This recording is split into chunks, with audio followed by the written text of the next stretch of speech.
for Purple Line Station areas. After weeks of discussion and various amendments, the council has approved this sector plan, but it did not come without controversy.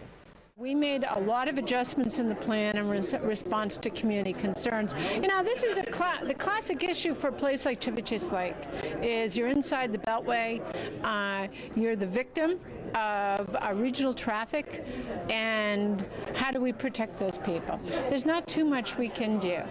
We identified some traffic solutions. We frankly didn't change too much in the plan. It is going to be the side of a Purple Line station. If that occurs, there may be a little bit more development permitted. County Executive Ike Leggett has signed into law a pair of tree protection bills recently passed by the County Council. And as Susan Kennedy tells us, these bills will both preserve and increase the number of trees in the county. Susan?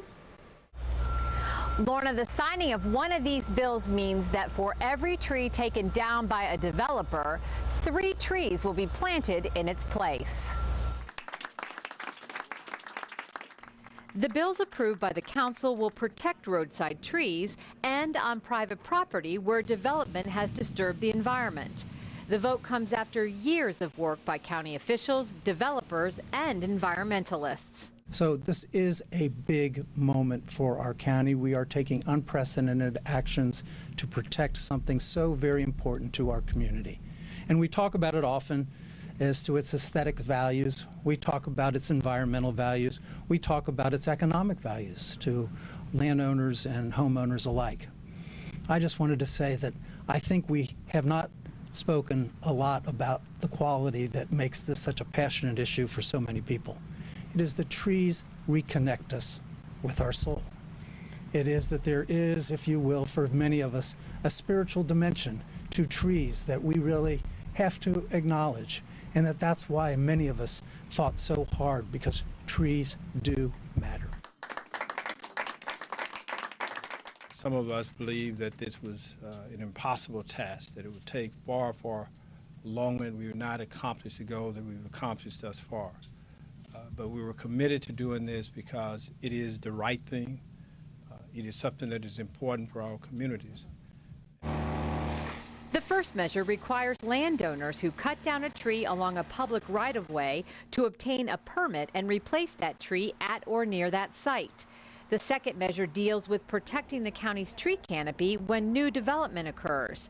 Builders will be required to plant 3 trees for every 1 taken down during construction or pay a fee to the county. It's important to the community, it's important to the environment, and it was important for us to do something. We felt it's important to say, look, if we're going to be doing infill development, it can't be an excuse to just cut everything off the lots. We've got to be able to put trees back. We need the canopy. We have an aging canopy. It's important that you start new things because trees don't live forever. And so I think that, for the environment and for the health and livability of communities, this is a really good thing we did. Was it worth the wait? Yeah, it's worth the wait. When you do something good, even if it takes you 6 years to do it, it's worth it. Both bills will go into effect in March of next year. In Rockville, I'm Susan Kennedy for County Report This Week. Montgomery County Council members met over a brown bag lunch with the directors of the county's 5 regional service centers. During the meeting, directors provided updates about recent events and meetings and answered some questions from the elected leaders. The director of the App County Regional Services Center noted that the county's 4th of July celebration at the Soccerplex in Germantown set a record for attendance. We had a record crowd this year, about 30,000 people. We normally averaged about 20,000, about 30,000 people, and that's a pretty good count based on Parks Department's experience and their number of parking spaces, the number of cars parked along the road. We had a lot more people parking outside of the park and walking in. Other topics discussed included Clarksburg, the M83 highway, Silver Springs nightlife, Wheaton, bike lanes, and pedestrian safety. Montgomery County's effort to display nutritional information on menus at larger chain restaurants is making a difference in what diners are ordering. A recent study by the University of Maryland's Extension Food and Nutrition Education program found that women are more likely than men to use the information.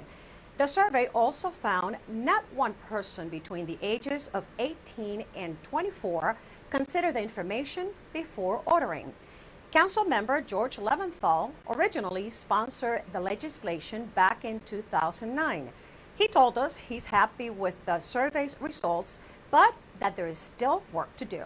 There were about 140 approximately survey respondents, which is a reasonably decent universe. So of those, a third of those did use the menu information in making diet choices. A third. A majority don't, but a third do, so it's having some impact. Of course, we would like everyone to use the information since it's available, and we would like everyone to make wise nutritional choices.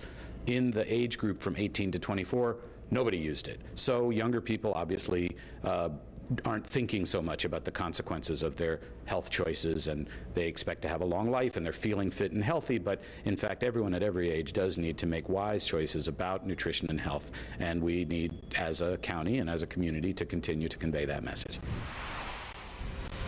Meanwhile, the County Planning Board has approved a request to provide addresses for several properties on Old Farm Road in Sandy Spring. The 11 properties are considered historically significant and have been without addresses because there was no clear legal access to a public road. The Planning Board's recent approval represents a first step in the possible development of the properties. When we come back, the Shady Grove bike path is finally opened.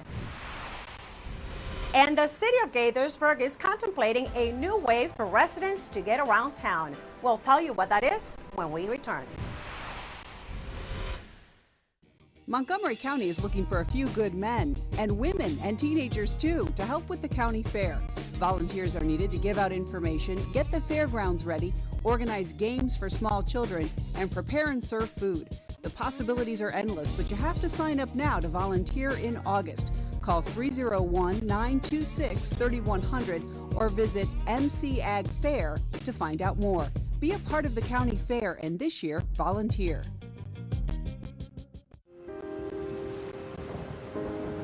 Eviction, security deposits, rent increases, leases, notice to vacate. Help. For more information, contact the Office of Landlord-Tenant Affairs at www.montgomerycountymd.gov/OLTA or call 311. Welcome back to County Report this week. I'm Lorna Virgelli. Cyclists in the upper part of the county have a brand new option where to ride. The Shady Grove Access Bike Path is officially open, and it provides a pathway to the Shady Grove Metro Station. It is a 1-mile bike path, 10 feet wide with railings and crossings, all part of the Smart Growth Initiative geared to transform the Shady Grove area into a more walkable and bikeable community. Invested in pedestrian and bicycle infrastructure provides more opportunities for county residents to walk, to jog, and bicycle, offering both health and environmental benefits in addition to improved safety and mobility. The path provides access to the Shady Grove Metro Station, and officials hope that this would encourage residents to combine bicycle trips with buses, metro, and walking. We know that there is a demand in this county for walking and biking. We know that people are coming, especially to transit stations, such as the Shady Grove Metro Station, by foot and by bike. But we also know that people who live very close are coming by car. And so if we want to get a handle on some of the traffic issues that we have in the county, we need to help people, encourage people get to the stations by foot and by bike and by bus. The path extends from Shady Grove Road to Redland Road. As additional safety, a pedestrian-activated traffic signal was installed at the crossing to the metro station. There is bike parking available at the metro station, and soon, through the county's bike share program, a station will be located on the west side of the Shady Grove Metro Station. The county's Department of Transportation is planning additional improvements to extend bike connections along Needwood Road and eventually connecting to the ICC and to Rock Creek Regional Park. Transit is also on the minds of Gaithersburg city officials who were excited to learn they received a grant to study a circulator bus network, a system that could make it easier for residents to get from one section of the city to another. Sonia Burke reports. Sonia? I'm at Gaithersburg City Hall, where officials are excited about the idea of studying a circulator bus network, which could make it easier for residents to get from one section of the city to another. We're really excited to get the $45,000 grant allocated through the Council of Governments. It means to us that we can move forward more quickly with studying the issue and determining whether it's feasible. While the study will help determine how much a system might cost and who may pay for it, city officials say the idea of a circulator is to increase connectivity for residents within the city limits. The idea is for this circulator to connect MARC train, to connect the CCT to the residential neighborhoods that would otherwise not be served by those new transit initiatives. Commuters said they would welcome a circulator system to get around town. I think it's a very good idea. We need more options because sometimes the buses take a lot of time. Having more options, is better. The circulator bus may, in fact, increase the foot traffic here in Old Town. Officials point to the DC circulator as one example of what works. It's an up-to-date, modern vehicle that people like to go in, that has lots of glass and you can see out of, and it's what the young people who live downtown and live in Georgetown are using to get around. There's no set date on when the feasibility study will begin or how long it may take, but city officials expect it'll be underway by the end of the fiscal year. Transportation and connectivity is probably the economic development and planning and development issue for the entire region. So whatever we can do as a city within that network, I believe would benefit our residents tremendously. For County Report This Week, I'm Sonia Burke. In this week's transportation update, Tom Pogue tells us there are new sidewalks along 7 Locks Road. Tom? Hi, I'm Tom Pogue, Community Relations Manager for the Department of Transportation. Here's an update from Montgomery County. MCDOT's Division of Transportation Engineering recently installed 1.25 miles of new sidewalk along 7 Locks Road. In response to a request from the president of the Montgomery Square Civic Association, DOT replaced a series of asphalt and dirt paths between Montrose Road and Tuckerman Lane. This project included the installation of ADA-compliant ramps, selected driveway aprons, and new 5-foot-wide concrete sidewalk panels. This sidewalk project, costing about $270,000, provides a safe and convenient connection for pedestrians to synagogues, churches, retail stores, and other activity centers. DOT's sidewalk program provides such funding to expand the sidewalk network throughout the county. Concurrently, the Division of Highway Services is also resurfacing this same segment of 7 Locks Road. They will be milling and patching the pavement where needed, applying a layer of hot mix asphalt, then restriping the road. For more information on the sidewalk or roadway projects, go to montgomerycountymd.gov/MCDOT. We're working to keep you moving. And now we get a police update from Corporal Rebecca Innocenti, who's going to be talking about a pending homicide from last year. Corporal? Thank you, Lorna. Detectives from the Montgomery County Police Major Crimes Division continue to investigate a homicide that occurred on December 10th, 2012 on Castle Boulevard in Silver Spring. The victim, identified as Christopher White, was located on a pathway suffering from gunshot wounds. The medical examiner ruled the death a homicide. Detectives continue to investigate this homicide and are asking anyone with information to please come forward, either by calling Major Crimes Detectives or by calling Crime Solvers anonymously. Crime Solvers is offering up to $10,000 in reward money for anyone who has information that leads to an arrest in this case. Thank you, Corporal Innocenti, for that update. When we come back, some rising high school seniors will participate in a new program to get them ready for college. And Montgomery College displays concerns about human rights. All this when County Report This Week returns. The 65th Annual Montgomery County Agricultural Fair is ready to rumble. Enjoy your favorite rides and experience our thriving agricultural community. Witness the stars of big-time wrestling duke it out. Then watch Timbertina and the Lumberjills tear it up. Axe throwing, log rolling, and more. Only $10 admission. Kids 11 and under get in free every day. Visit mcagfair.com for more info. The 65th Annual Montgomery County Agricultural Fair, August 9th through the 17th. Plenty to see from A to Z.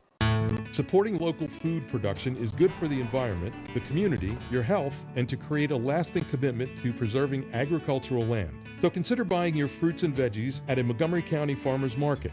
For a list of farmers markets or for more information on growing local, please contact the Montgomery County Department of Economic Development at www.montgomerycountymd.gov/farmersmarkets or call 301-590-2823.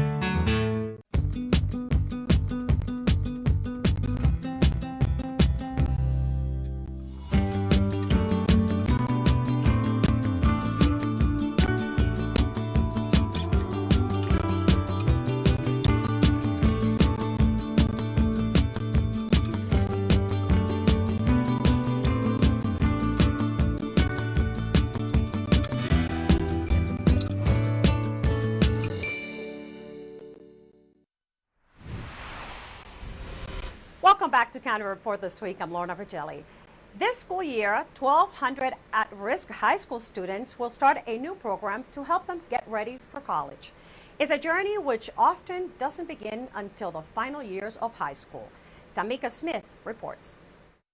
Graduating high school and heading to college is a dream thousands of Montgomery County students realize, but there is a growing number of those who don't. The Achieving Collegiate Excellence and Success program will try to change that. Karen Callender is the ACES program director. The students that we're really talking about serving are students that are first-generation college students, students that have English as a second language. They may be immigrants, newly immigrant to the country, students who have special needs. The ACES program is a collaboration between Montgomery County Public Schools, Montgomery College, and the universities at Shady Grove. Each institution agrees to provide funds and resources to the program. The ACES program starts with a readiness component, where students get a chance to work with a coordinator within their 9th and 10th grades. And then within their last 2 years, they work with a coach who helps them explore their college and their career options. As a teacher, I've often told students, think outside of the box. But really in the ACES program, I get to let them explore the fact that there really is no box. Dr. Damian Robinson is one of 10 academic coaches working with about 1,200 students. Many of these young people look just like me. In fact, I was first generation low income students, just like many of the young people we'll be working with. And I've always wondered what the difference was between myself and my peers. Asia Lunn is also an academic coach with ACES. Lunn says the success of the program is a personal goal of hers. I come from a background where I was displaced, and that occurred during middle school. And so I ended up literally living in a girls' group home for a few years. And so my support system was not a traditional one. And those individuals helped me to navigate through different systems and encouraged me to pursue my goal of going to college. For County Report this week, I'm Tamika Smith. International students from the American English Language program at Montgomery College have written haunting essays about compelling and even disturbing women's rights issues. Their powerful work became an exhibition called The Wall of Essays. Danielle Stesky has the details. There's an old folk saying in my country, a woman is like wool. The more you beat her, the softer she will be. This shows domestic violence is accepted as a part of everyday life in my country. This violence doesn't occur in all families, but it is still common. This is a passage from a powerful essay written by an international student in the American English Language program at Montgomery College. This essay and many others were displayed for a month on the front wall of Montgomery College's Germantown campus library to celebrate International Women's Day. Professor Ann Sally describes the idea behind the Wall of Essays. I sensed a need of the women to give voice to some concerns that they had about women's rights in their country.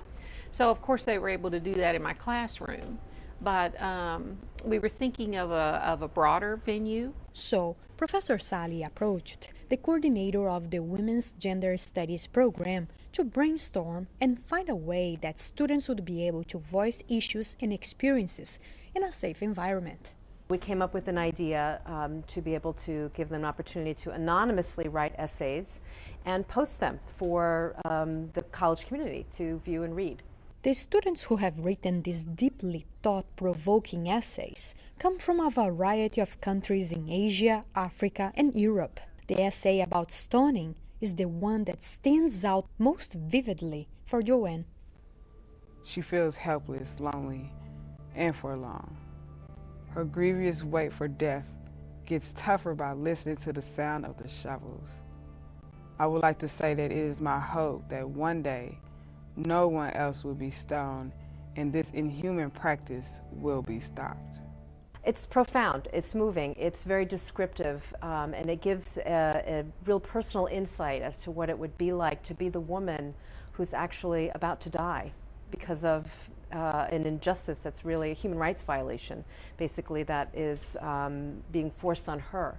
Professor Sally says the project received very positive feedback from students, staff, and faculty at MC's 3 campuses. This was our first year, and I think the women felt supported. And like I said, I don't think they just wanted to vent. They would like to see change. So I think this could be a first step. For County Report this week, in Germantown, I'm Danielle Wisteski. Summer adventures are plentiful for kids in the county, and for thousands of MCPS students in kindergarten through grade 5, one adventure comes with an added bonus. Here's more on that from MCPS TV. Thousands of students in grades K through 5 are having fun while learning this summer thanks to the ELO SAIL program. ELO SAIL, which stands for Extended Learning Opportunities, Summer Adventures in Learning, is a free 4-week program for low-income families. It is designed to reinforce what students have learned during the school year and provide a head start on learning for the upcoming year. ELO SAIL is offered at 26 Title I schools in the county, including Glen Haven Elementary School in Silver Spring, where 250 students are registered for the program. It features a 4-hour day of reading, math, and language arts. If I'm not able to experience a lot of things, I'm already starting with a deficit. So ELO being able to come in and be able to explore, to learn, to practice those things that you would not have the opportunity to do allows and afford us during that time to build that background knowledge that allows the kids to grow. I do see a significant difference as far as their reading ability, their critical thinking skills, especially with the new curriculums, Curriculum 2.0 that we're implementing. It's given me a chance to kind of dig into that and almost see immediate results as far as the way that they come along with their critical thinking skills. In addition to instruction, students also receive free nutritious meals. Funded by the federal government, ELO SAIL is helping thousands of MCPS students achieve their goals.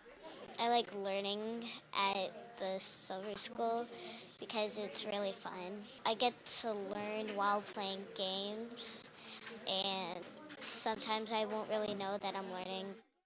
As the summer winds down, we remind you to mark your calendars for the MCPS Back to School Fair on Saturday, August 24th at the Carver Educational Services Center in Rockville.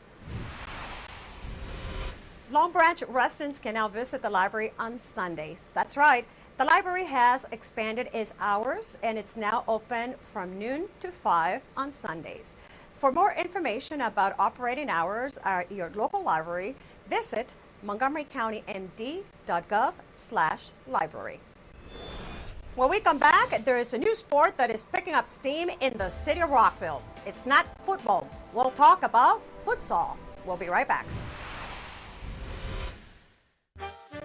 Did you know there are more than 10,000 county government phone numbers? But there's only one number you need to remember for non-emergency calls, 311. MC311 is Montgomery County Government's online telephone information system. Need information? Have a problem or complaint? Trying to locate a county government facility? Call 311. The call center is open Monday through Friday, 7 a.m. to 7 p.m. The website is available 24 hours a day, 7 days a week. This summer, dig up some fun. Dig into reading. Who knows what you'll find? Explore with books and make the light shine. If you dig deep and are very clever, you'll find adventure and buried treasure. Watch the past unfold as stories are told. When you discover books, your imagination explodes. There's an amazing world right under your feet. Uncover the secret to make your summer complete. Visit your library and dig into reading. Welcome back to County Report This Week. I'm Lorna Virgili. Summertime is known to be the busiest season for Rockville's Rec and Parks Department. This year, there is a new sport that is taking off, which combines soccer with an indoor basketball court. Let's kick it over to Rockville 11's Chris Pfeiffer. I'm Rockville 11's Chris Pfeiffer. We're at the Twin Brook Community Center, where a new sport is taking Rockville by storm. During the weekday, Duncan Mullis is the City of Rockville sports program specialist, but on Friday nights during the summer, he is the futsal authority. Futsal is a type of indoor soccer that comes from South America, and it's slightly different to normal kinds of soccer, whereas one, it's indoor, two, it's limited by the lines on a basketball court, and three, it has a different ball. So like the thing with a futsal ball is it doesn't bounce indoor, and the idea is it creates kind of this emphasis of needing to pass the ball quickly in small spaces and encourages players to play with like skill and panache. That's why you see it more in South America, and that's why we brought it here. The word futsal comes from the Portuguese phrase for hall football and originated in the 1930s in Brazil and Uruguay due to the lack of available soccer fields. Well, yeah, so it came about in South America where they have narrow spaces, and for the most part they play street soccer with loads of people, and so it was more that they designed it into small, compact areas. Mullis knows the impact that sports programs like futsal have on the Rockville community. You know, I think it's very important that we offer a variety of sports, and if you look at all the different sports that we offer, we're trying to branch out to all members of our community, from individual sports like badminton, tennis, table tennis, to team sports like more traditional American sports like baseball, softball, to now, you know, new sports, which is popular in other parts of the world, to try and encourage them to take part, and that's why this sport has been so popular. To learn more about futsal in Rockville, go online to rockvillemd.gov/futsal. Now let's meet our pets of the week. Let's go to Kathy Stanhope from the Humane Society, and this week she brings us 2 black kittens. Kathy? Hi, this is Kathy Stanhope with your Pet of the Week at the Montgomery County Humane Society. And this week we're here with Fuchsia and Flower. They're really, really cute. They are 2 black kittens. They're only 3 months old. They both came in as strays. Now we're showing them together, but they really don't have to be adopted together. They do like each other a lot. They really get along well, but they get along also with everybody. So they're really nice cats. We are right now overwhelmed with kittens. We really are. They are really coming out of the woodwork now. So please consider adopting a kitten from us. And if you don't want to adopt, you might want to foster. Fostering is much easier than you think. You just have to fill out a little bit of paperwork, find out some information, take a little bit of training, and then you can take the animals home with you. You take care of them. You answer any questions when prospective adopters want to find out about them. Fostering's a lot of fun, and it's a good way to have an animal for the short term and not make a long-term commitment. But right now, this is Fuchsia and Flower. They're 3 months old. They're at the Montgomery County Humane Society on Rothgeb Drive, and you definitely want to come and see them. You can also visit them on the web at mchumane.org, or you can give us a call at 240-773-5967. With that, we close this edition of County Report This Week. Remember that we want to hear from you, and we invite you to join the Opinion Forum at engage.montgomerycountymd.gov. We also would like for you to like us on Facebook. Join us again at this time every week for a look at what's going on inside Montgomery County. I'm Lorna Virgili, and thank you for watching.